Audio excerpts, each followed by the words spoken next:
Okay, hey everyone, Stevie D353 here, and I also have Yeah. Joshua M. Butcher. Say hey, Josh. Hello. Hi, everybody. It's been a while. So I've been a little bit behind, and we've been trying to come up with some new discussions. Steve. Um, Today we're going to do a topic on Linux versus Windows. Linux for me, the good things for Linux about me, and also Linux for Josh, how it does for him and me. First, Josh, explain the situation you've been having with Linux. What would happen whenever you try to boot up your computer and all that goodies. Okay. First of all, I'll start out. Linux is a best thing.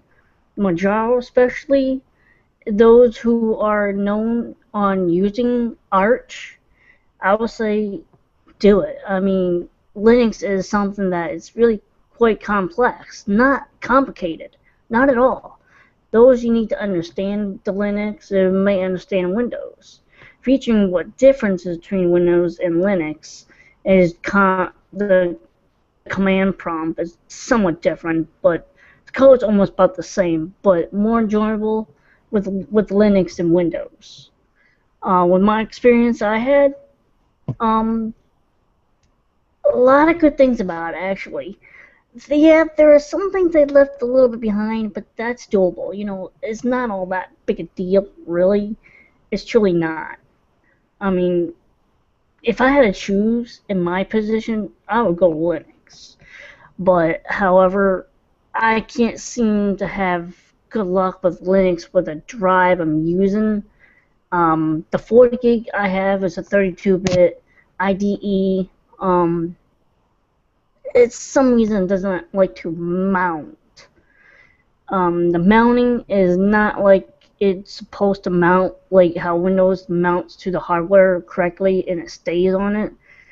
Linux is having issues to mount to my 40 gig, and every time I shut it So, down so and turn it what back did on, it it crashes.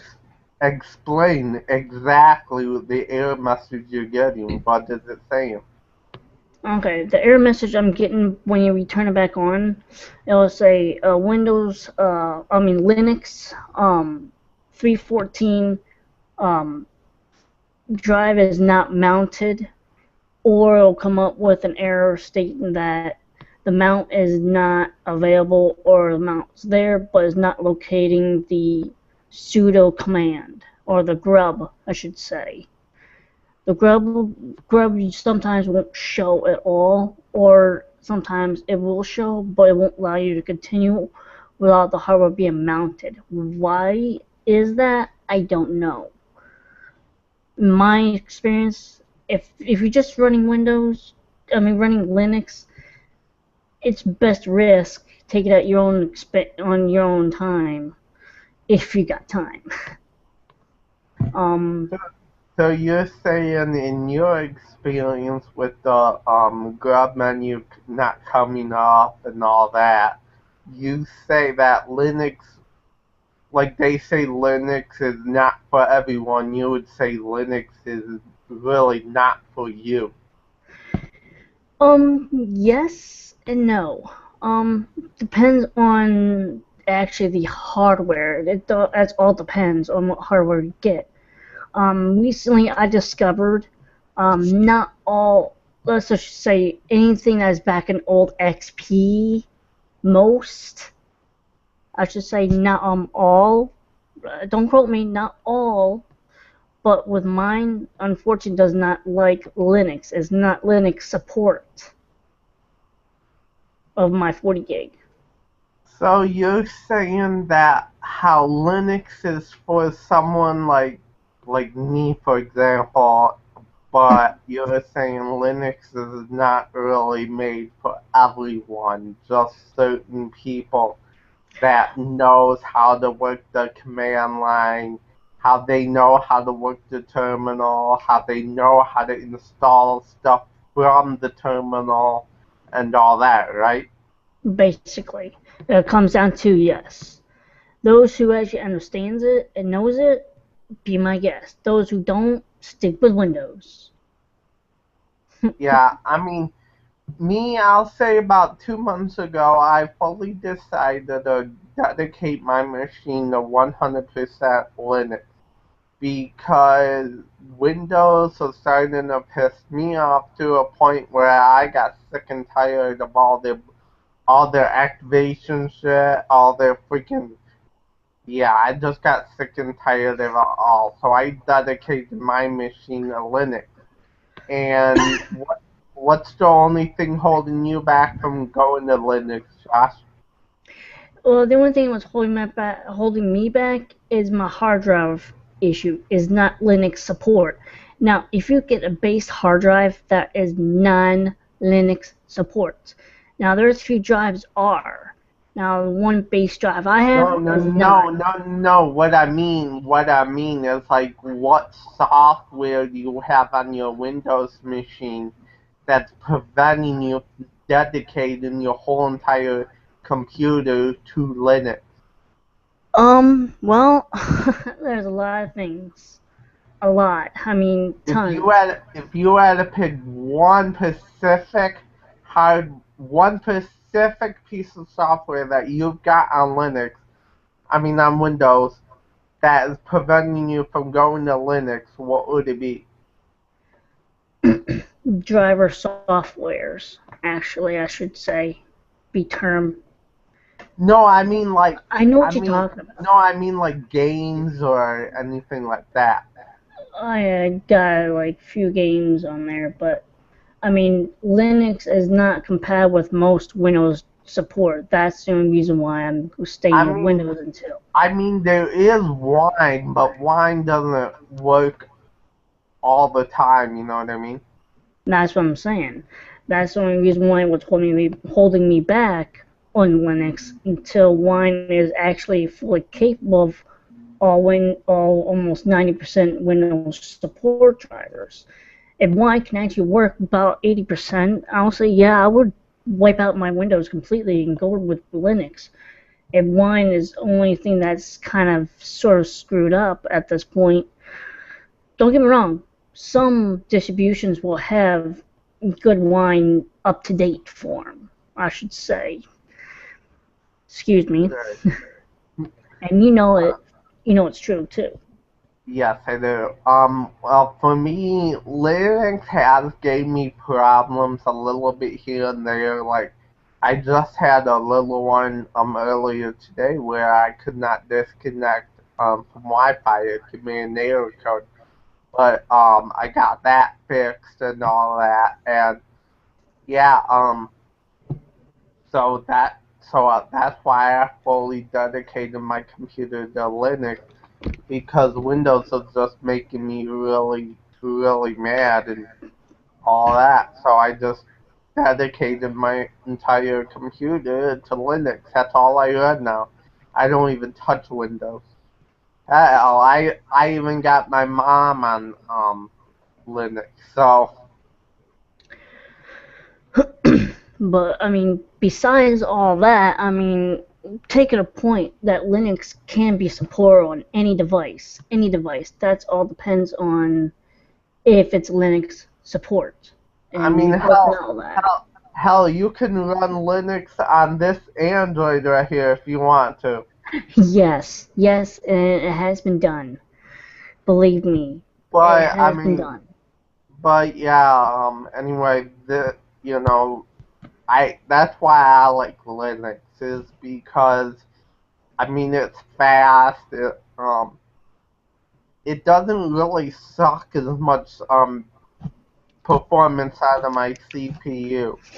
Yeah, right now my entire first CPU is being drained 1.3 gigahertz, but not a lot of memory and some of my swap. That's because we're doing this Google live stream. But I mean, for me, I mean, I just really like Linux. I mean, it's so customizable. There's so much that you can do with it. It's not funny. I do gotta say one thing though. I had my experience with Linux.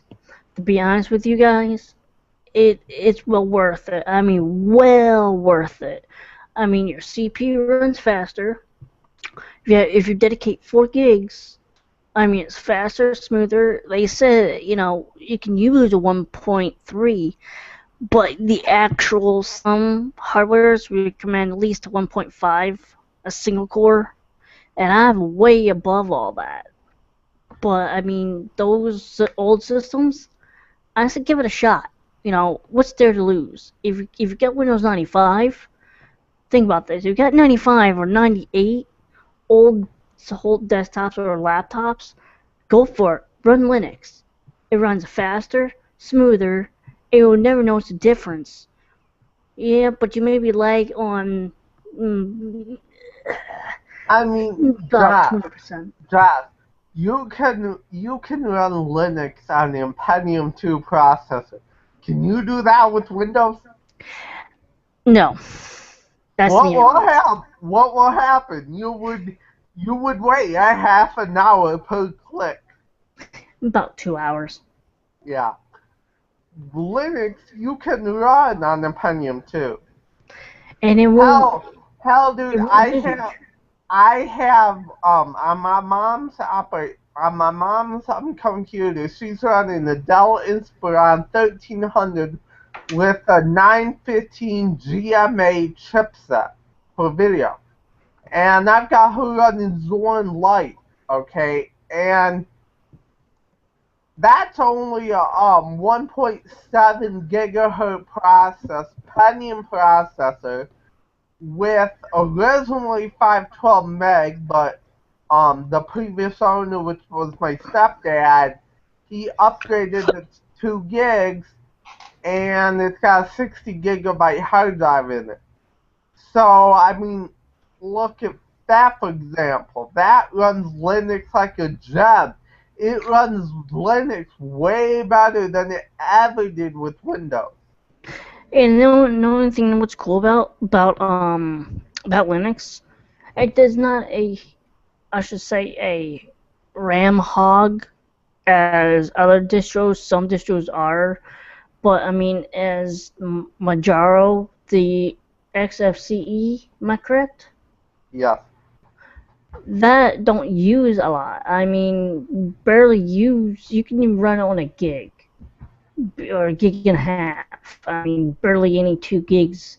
It only takes about, I'd say about 900 megabytes. I'm looking at my my stats for Google for the thing right now.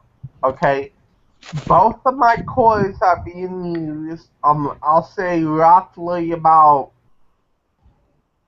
between 90 and 100%. But then again, that's Google Chrome.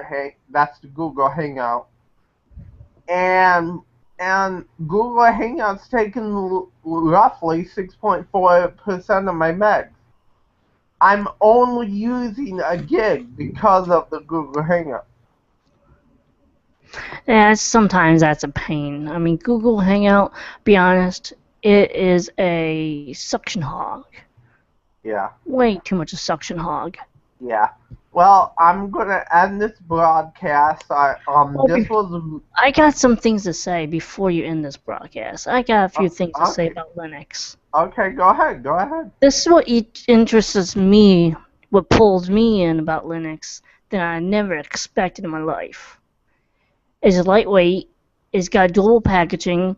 Yeah, I got built from the Arch, but that's the way it's going to be for a Linux Manjaro. But I mean, it's got good RAM space to work with.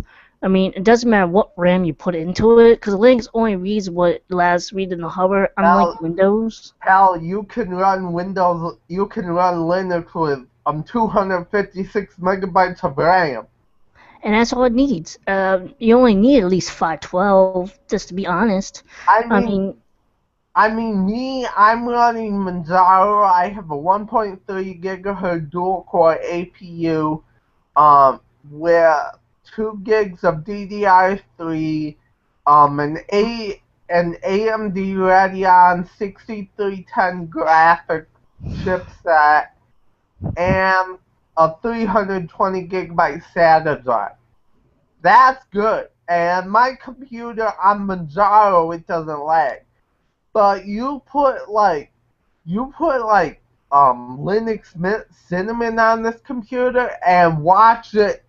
I mean, I told Josh this the other night when I was Skyping him. It would idle, my computer on Linux Mint, it would idle at 1.0 gigs. And I've only got 1.7 gigs available. Okay? He's a use And- hog. Yeah, Cinnamon is it's a real hog. You got anything else to say, Josh, before I end Yeah, this just two broadcast? things. Two things. One, I'd rather choose Linux, to be honest. You don't have to worry about Windows support by Microsoft. The archives for Windows are just really it's a bugger. Sometimes you get the screen issues or blue screens. Linux, I tried to get blue screen. Yeah, in VirtualBox I crashed it. Don't ask me how I crashed in VirtualBox. But Hey, man, but that's the beauty of VirtualBox. You delete that and you remake a whole new one. But if I had to make a choice, I would choose Linux. Just because it's not a RAM or CPU hot. But the main thing that's holding you back from dedicating your whole computer to Linux is you play Diablo a lot. Yeah, Windows Linux don't like, it does like Diablo, but it just acts funky with wine. Yeah. Well, anyway, you have anything else to say? Not at this point, not at the moment. I do want to say a little thing, but not as much. Like I said, if you got an old PC, any type, go Linux. You just do yourself a hell lot better without giving yourself a headache. You can learn it. There's mumble. You can find things. Just look it up. It's easy, quite understanding. It's not complex. It's not difficult. What it seems to be. You just gotta learn it and understand it. And people are there to help. There are people in Linux and what Windows can't do for you. And that's the truth. Look it up. Like the forums at cupoflinux.com. I mean, if you go to the forums, they will help you a lot. Yes, and I've been helped. Anyway, I'm going to end this broadcast. This was the first broadcast for us. Hopefully it works. Hopefully you guys will understand. Yeah, again, this is Stevie D3530 and Joshua Butcher, and just if you just leave us a comment and everything below, we'll gladly help. If you like to learn more about Linux to understand it, we're here to help. I have my email, and you can just go on his link and you'll find my email. yeah. So we'll talk to you guys later. Y'all have a nice morning, afternoon, or evening whenever you watch this video, alright? We'll talk to y'all later. Peace. Bye.